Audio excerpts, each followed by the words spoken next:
말씀 앞에서 경외함으로 주께 홀로 함께 하나님의 말씀 보도록 하겠습니다. 신약 갈라디아서 1장 1절부터 5절 말씀입니다. 갈라디아서 1장 1절부터 5절 말씀. 신약 301쪽, 302쪽에 걸쳐서 있습니다. 신약 갈라디아서 1장 1절부터 5절 말씀 함께 보시겠습니다. 제가 가진 성경 신약 300쪽, 301쪽에 걸쳐서 있습니다. 갈라디아서 1장 1절부터 5절 말씀입니다.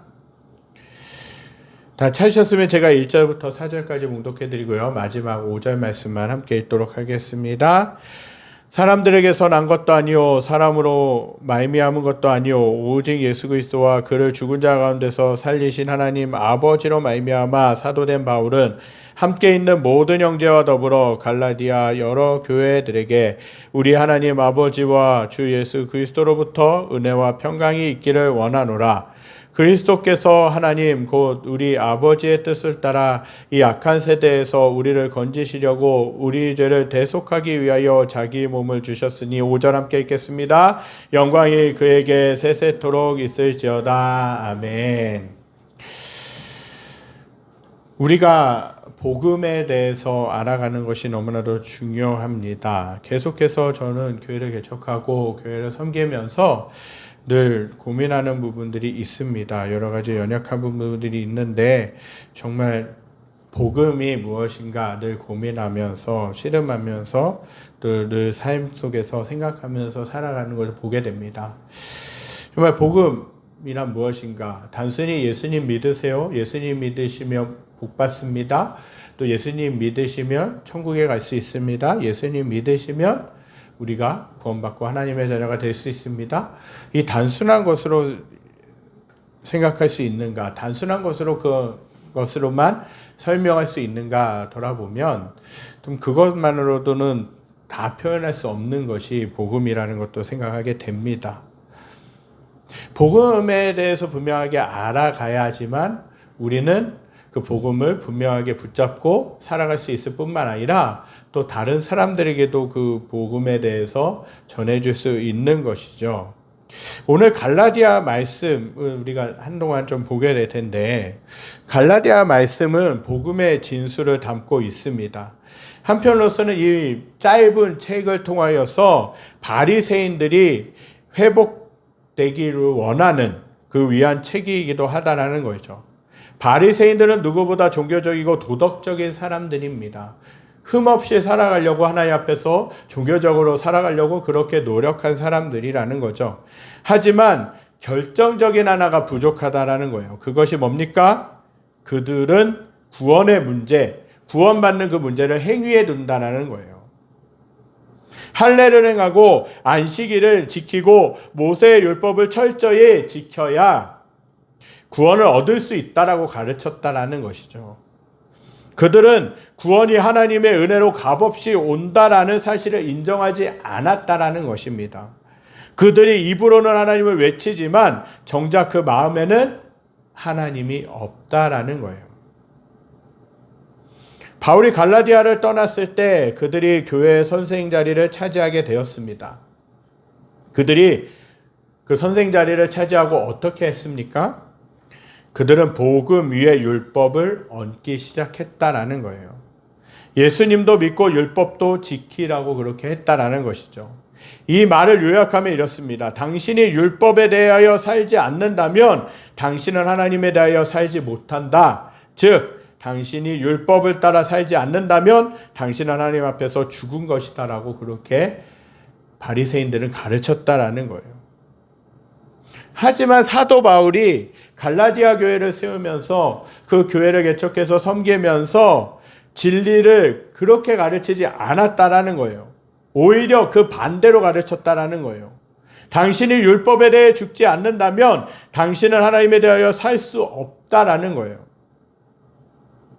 거짓 교사들에게 휘둘리는 갈라디아 교회의 참담한 상황을 알게 된 바울은 즉시 갈라디아 신자들에게 성도들에게 편지를 보내는 것입니다.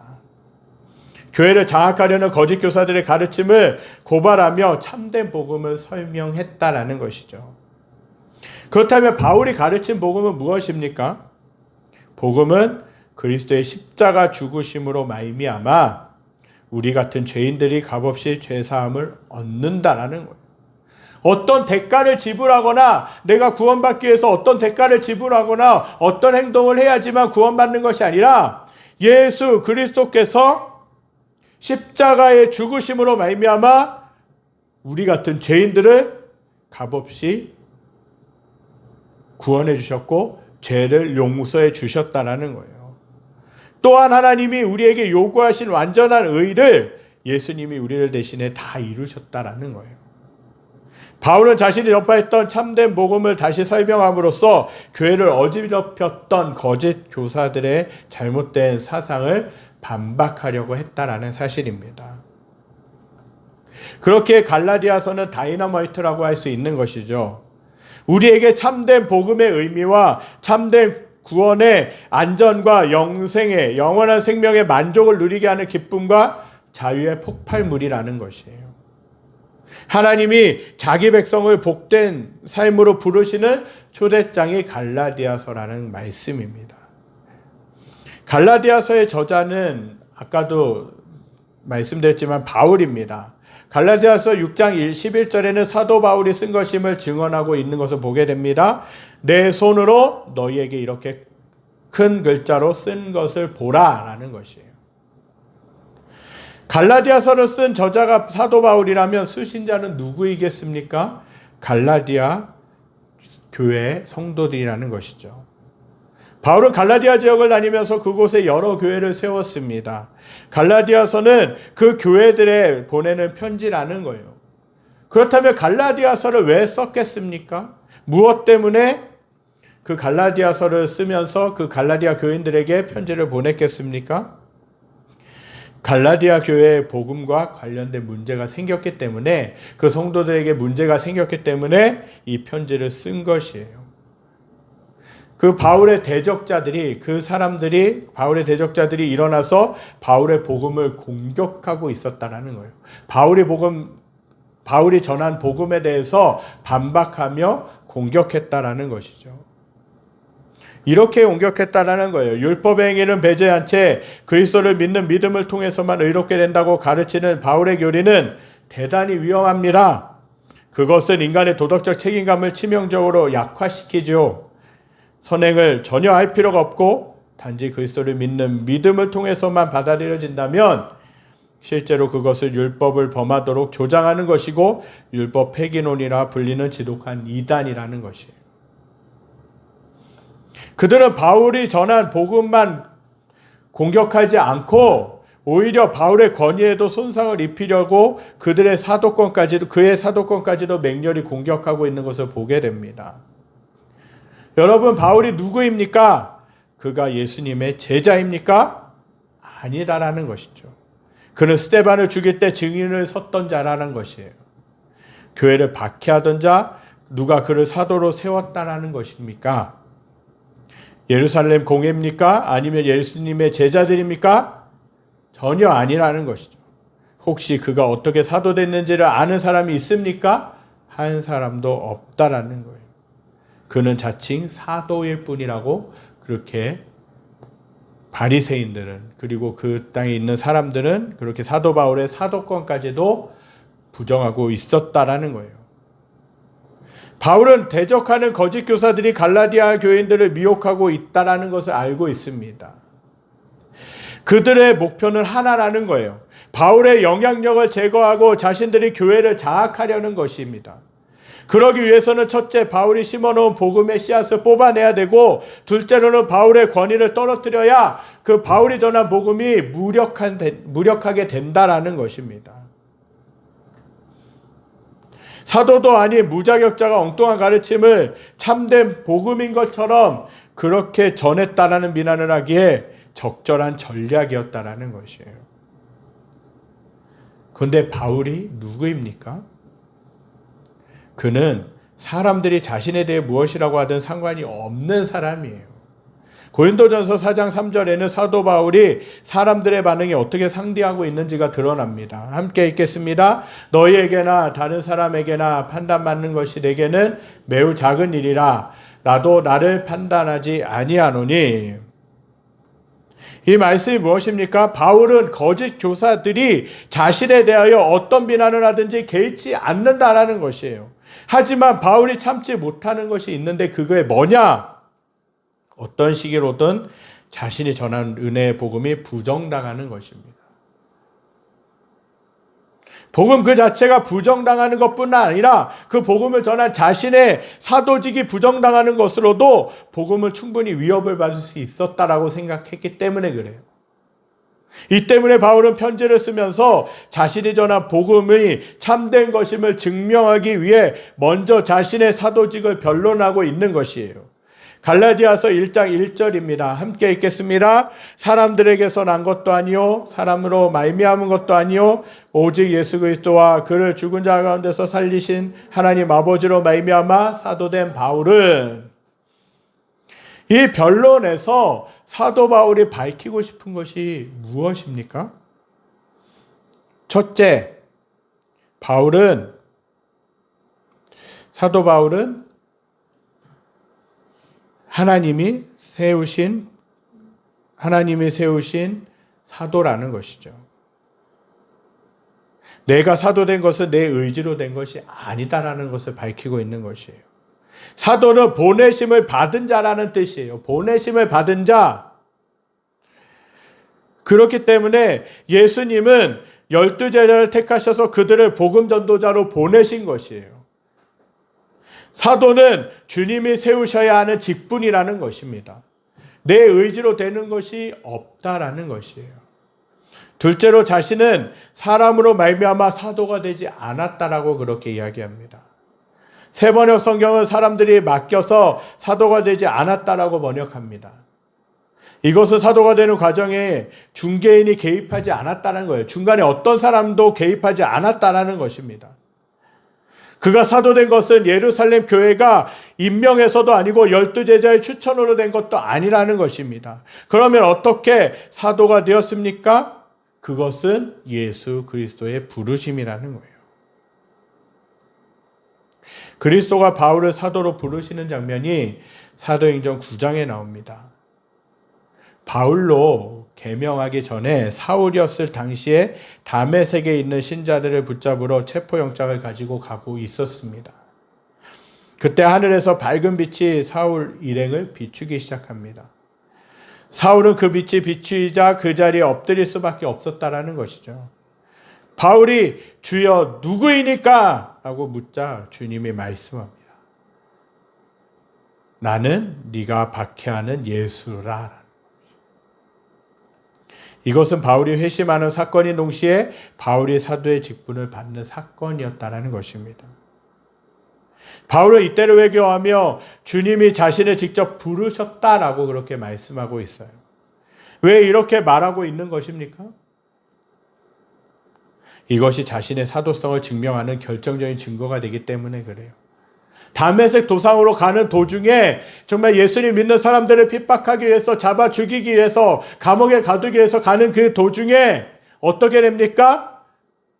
하늘로부터 빛이 있었고 그 빛이 비추면서 사도 바울을 예수님이 만나 주신 거예요.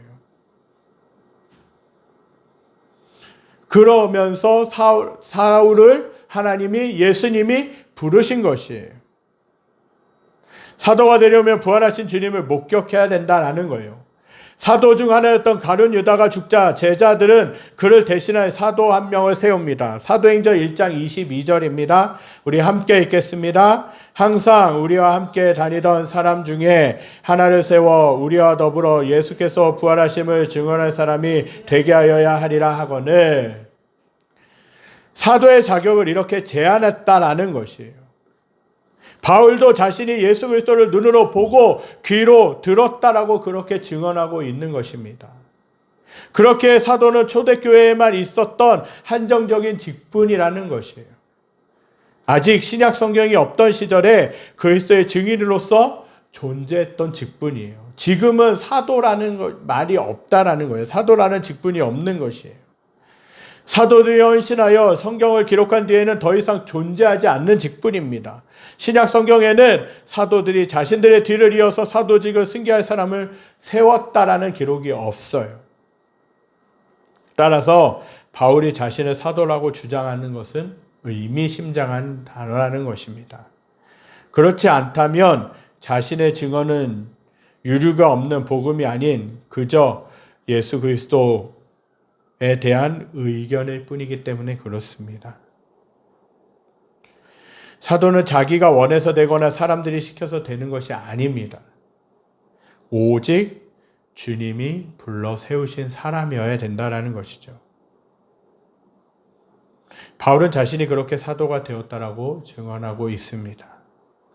왜 바울은 자신의 사도성을 변론하고 있다고 이야기합니까? 자신이 전한 은혜의 복음이 부정되는 것을, 부인되는 것을 막기 위해서, 그것이 왜곡되는 것을 막기 위해서 사도성을 그렇게 변론하고 있는 것이에요. 바울은 오직 예수 그리스도와 및 죽은 자 가운데서 그리스도를 살리신 하나님 아버지께서 자신을 사도로 세우셨다라고 말하고 있어요. 자신이 전한 복음 역시 하나님께로부터 온 것이라고 그렇게 말하고 있습니다. 거짓 교사들은 바울의 사도성과 그가 전한 복음의 진실성을 그렇게 부정하고 있습니다. 바울이 닦고 마련한 터 위에 거짓 복음, 가짜 복음을 그렇게 세우려고 했다라는 것이죠. 거짓 교사들은요, 우리가 의롭게 되려면 믿음뿐 아니라 할례를 비롯한 율법을 지켜야 한다라고 그렇게 강조하고 있었어요. 여러분들은 구원을 받는 것이 무엇인가를 내가 지켜야, 무엇인가 선행을 행해야, 무엇인가 내가 착한 삶을 살아야 받는 것입니까? 그러지 않다라는 것입니다. 그 복음은 뭡니까? 이따가도 살펴보겠지만 복음은 예수 그리스도께서 우리 죄를 위하여서 대신 죽어주신 것이에요. 우리가 구원받을 만한 자격이 있거나 무엇인가를 행했거나가 아니라 내가 그렇게 여전히 죄 가운데 있었음에도 불구하고 예수님은 저와 여러분들을 선택하셔서 구원해 주셨다라는 것이에요. 대신 죽어주신 것이에요. 그리고 그분을 믿을 때 믿기만 하면, 입으로 시인하기만 하면 하나님의 자녀가 되는 권세를 주셨다라는 것이에요. 그런데 갈라디아 교회에 들어온 그 거짓 교사들은요, 뭐라고 이야기했는지 아십니까? 어떻게 값없이 그렇게 믿음으로만 구원받을 수 있느냐라고 그렇게 반박한 것이에요. 무엇인가 율법을 행하거나 할례를 행하거나 무엇인가 행동했다라는 그게 증명돼야 구원받을 수 있는 거 아니냐고 그렇게 거짓 교사들은요, 복음을 혼란스럽게 만들었다라는 것이에요.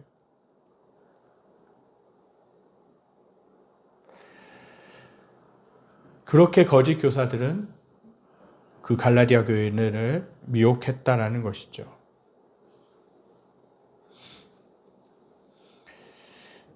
이러한 행위가 있어야지만 구원받을 수 있다라는 그 거짓된 가르침이 복음이 될 수 있겠습니까? 이런 가르침에서 은혜와 자유를 누릴 수 있겠습니까? 내가 행동하지 않으면, 내가 행하지 않으면, 내가 무엇인가를 행하지 않으면 하나님이 나를 구원해 주시지 않을 거야. 그러한 그 올무 속에 갇혀 있다면 그렇게 구원받을 수 있는 것이 기쁜 것이 될 수 있겠습니까? 이러한 가르침에서 은혜와 자유를 누릴 수 없다라는 것이죠. 툭하면 죄를 짓고 선한 행동 뒤에 악한 동기가 숨어있는 우리 같은 죄인이 이 가르침을 복음이라고 여길 수 있겠느냐는 것이에요. 이것은 우리에게 결코 좋은 소식이 아니라는 것입니다. 그렇다면 바울이 전한 복음이 무엇입니까?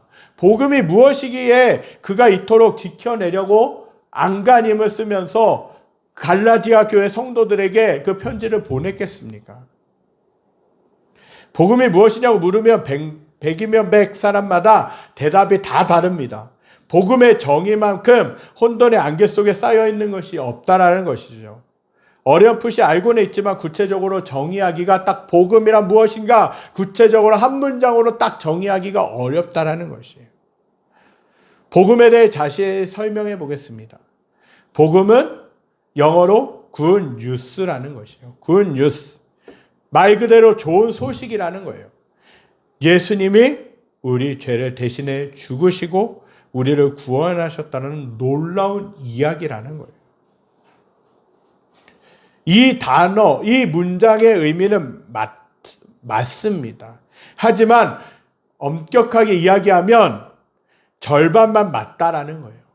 여기에 하나가 더해져야 복음에 대한 온전한 설명이 된다라는 거예요. 그것이 뭡니까? 인류에게 죄를 가져다 준 아담이라고 하는 첫 번째 최초의 사람이 있었습니다. 그 아담은 예수 그리스도의 모형이었다라는 거예요. 우리의 구원을 위해 우리의 아담이 실패한 것을 예수 그리스도는 다 성취하셔야 했다라는 것이에요. 그렇다면 주님은 아담에게 요구되었던 긍정적, 부정적 요구를 다 충족하셔야 했다라는 거예요. 죄의 문제도 없애주셔야 됐다라는 것이죠. 긍정적인 요구란 뭐냐? 하나님이 요구하시는 의를 이루는 것이에요. 의롭다 하심이 없으면 죄사함을 받을 수가 없는 것이죠. 하나님은 의를 요구하시는 거예요. 아담이 실패한 이른바 행위 언약을 성취하는 것이에요. 부정적인 요구는 뭐냐? 죄의 결과에 책임을 지는 것입니다. 예수님이 죄인을 대신해 죽는 것이에요. 예수님은 이 중 한 가지만 행하셨겠습니까? 아니라는 거예요. 그분은 두 개 다 행하셨다라는 것이죠. 그런데 우리는 복음을 설명하면서 예수님이 우리 죄를 위해 죽으셨다라는 한 가지만 이야기하고 있다라는 것이에요. 만약 예수님이 한 가지만 행하셨다면 남겨진 하나님의 의, 그것은 하나님의 의가 필요한데 그것은 누가 이룰 수 있냐라는 것이죠. 우리가 책임져야 한다면 그것은 복음이 아니라는 것입니다. 우리를 다시 아담의 자리로 되돌려 놓기 때문에 그래요. 하지만 주님은 율법의 요구대로 죽으셨을 뿐 아니라 율법의 요구에 순종하신 것을 가리켜 그리스도의 능동적 순종이라는 이야기를 합니다. 율법의 요구대로 죽으신 것에 대해서는요, 수동적 순종이라고 부르고 있다는 것이에요.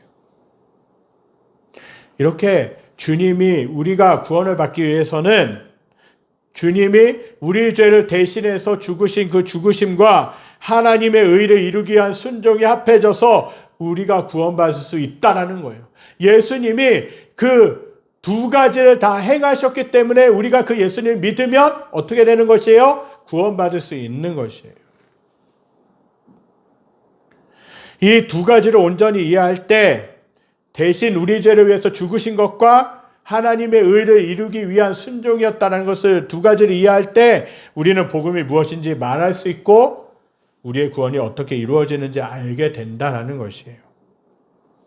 바울이 말한 복음도 이와 다르지 않다는 거예요. 복음은 그리스도의 십자가 죽으심으로 말미암아 우리 같은 죄인들이 값없이 죄사함을 얻는다라는 것이죠. 또한 하나님이 우리에게 요구하신 완전한 의를 예수님이 우리를 대신해 이루셨다라는 것이에요. 바울은 이 같은 주장으로 교회를 어지럽힌 교직 교사들의 잘못된 사상을 반박하고 있다라는 것입니다. 복음은요, 예수 그리스도께서 죄인을 대신해 십자가에서 죽으시고 자신의 자발적 순종을 통해 하나님의 의를 충족하신 사건이라는 것입니다. 이 두 가지가 행해졌기 때문에 우리는 구원받을 수 있는 것이에요. 우리가 그리스도의 의를 행할 수 있습니까? 얼마나 의롭게 되어야 우리가 구원받을 수 있느냐는 거예요. 나의 죄를 나 어떤 것 하나라도 감당할 수 있습니까? 지난번에도 살펴봤듯이 죄의 대가는 사망이라고 이야기했어요. 죽음이라고 이야기했어요. 우리가 그 죽음조차도 감당할 수 있냐는 것입니다.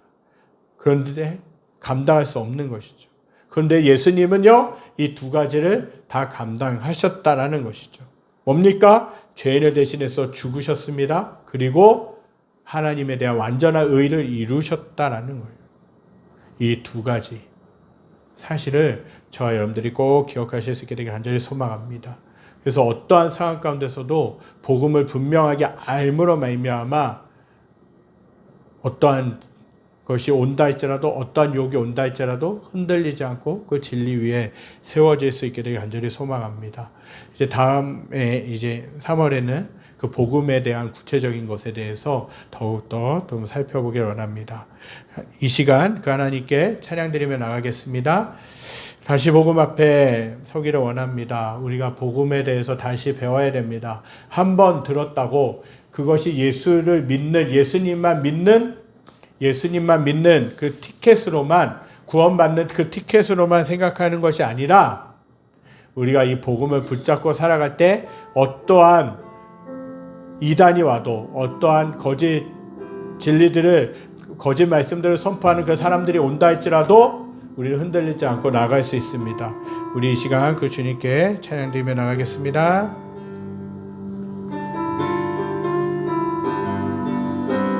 많은 이들 말하고 많은 이들 말하고 많은 이들 노래는 하지만 정작 가진 않는 일 두려운 생각보다 많이 힘들고만 일보단 그저 말로만 가려기에 점점 멀어져만 가네. 내게 생명 주었던 그 길 점점 이용하려 하네. 내게 사랑 주었던 그 길 다시 복음 앞에 내 영혼 선해. 주님 만난 그때 나 다시 돌아가 주님께 예배 드리며 다시 십자가의 길 걸으리. 다시 복음 앞에 내 영혼 선해. 주님 만난 그때 나 다시 돌아가 주님께 예배 드리며 다시 십자가의 길 걸으리.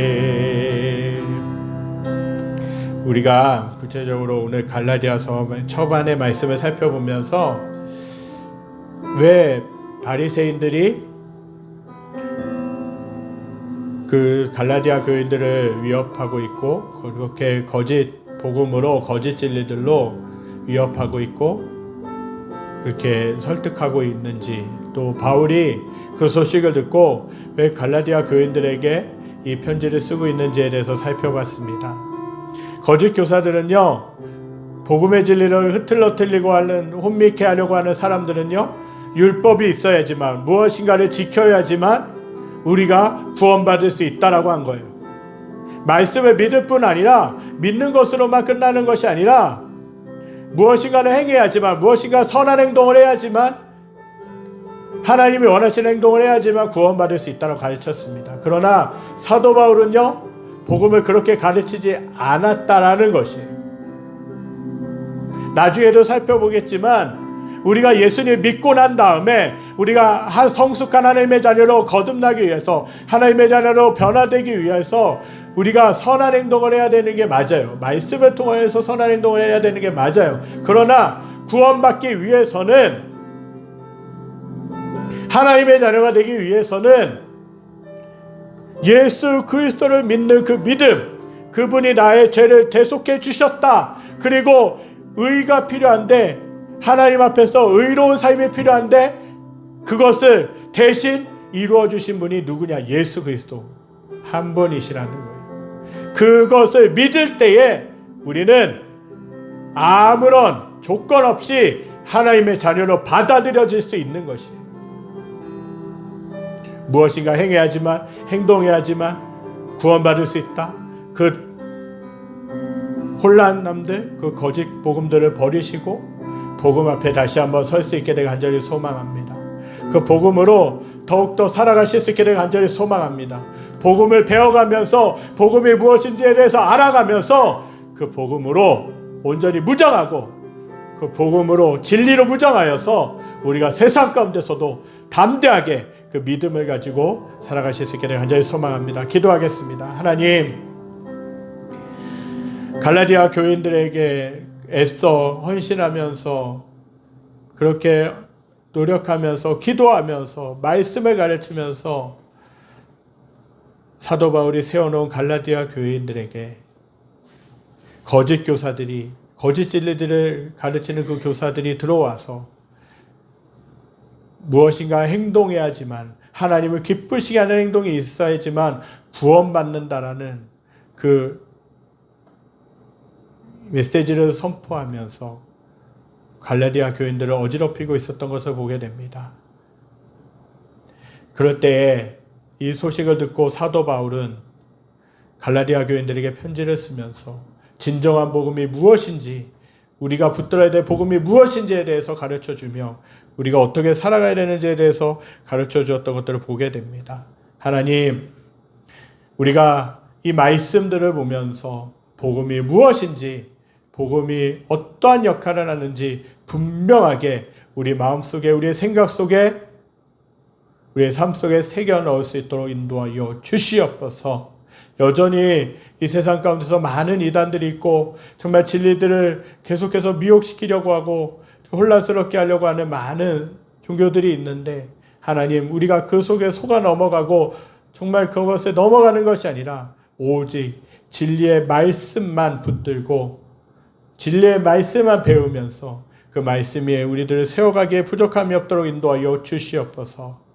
예수 그리스도를 믿을 때 나를 대속해 주시고 나의 죄를 위해서 대신 죽으시고 또한 완전한 의를 이루셨다라는 그 예수 그리스도를 믿음으로 말미암아 우리가 하나님의 자녀가 된 줄 믿습니다.